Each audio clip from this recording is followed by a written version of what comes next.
All right, this video is going to show you the basics of the sumo lift. And I say sumo lift because it applies to the squat and the deadlift. The only difference between the sumo deadlift and the sumo squat is how you're holding the weight and where the weight is. It's not the body position. That's the same for both.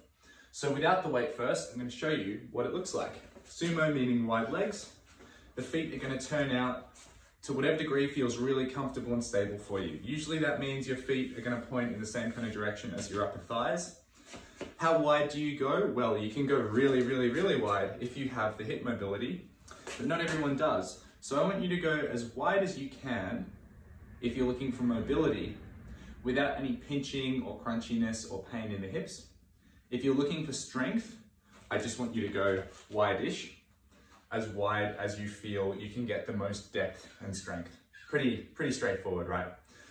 So the movement looks like this if it's a squat, and it looks like this if it's a deadlift. That's basically the only difference. If you watch from the side, you'll notice my torso is more tilted than with an Olympic style squat. So here I go, here's my sumo or my sumo squat. But it's not as tilted as a deadlift, which would be more like this. Okay, so the sumo falls in between the deadlift, this is our sumo, and our Olympic style squat, which is very upright.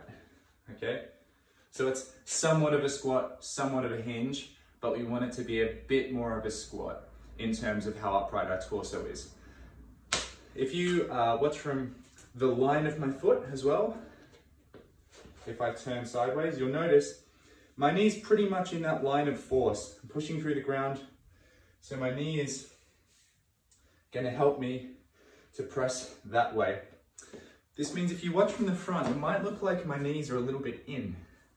See, they're inside of my feet. If you draw a straight line up from my feet, my knees fall inside that. But there's no point in pressing them out, excessively at least, because if you watch from the line of my foot, when I do that, I end up with this inefficiency where I want to push this way, but my knee's out there. So how's that helping me? It needs to be there. Boom. As I say that as well, I don't want your knees to collapse too far inward. I just want you to find what is neutral. Neutral tension means that you can move your knees in with control or out with control. That's how you know you're in neutral, in the middle. Last thing, make sure that all of your lifts, you finish completely upright with full hip extension. So we don't want to finish like this. We also don't want to finish with extension of the lumbar spine. Just full hip extension and upright. That's it, folks. Enjoy sumos.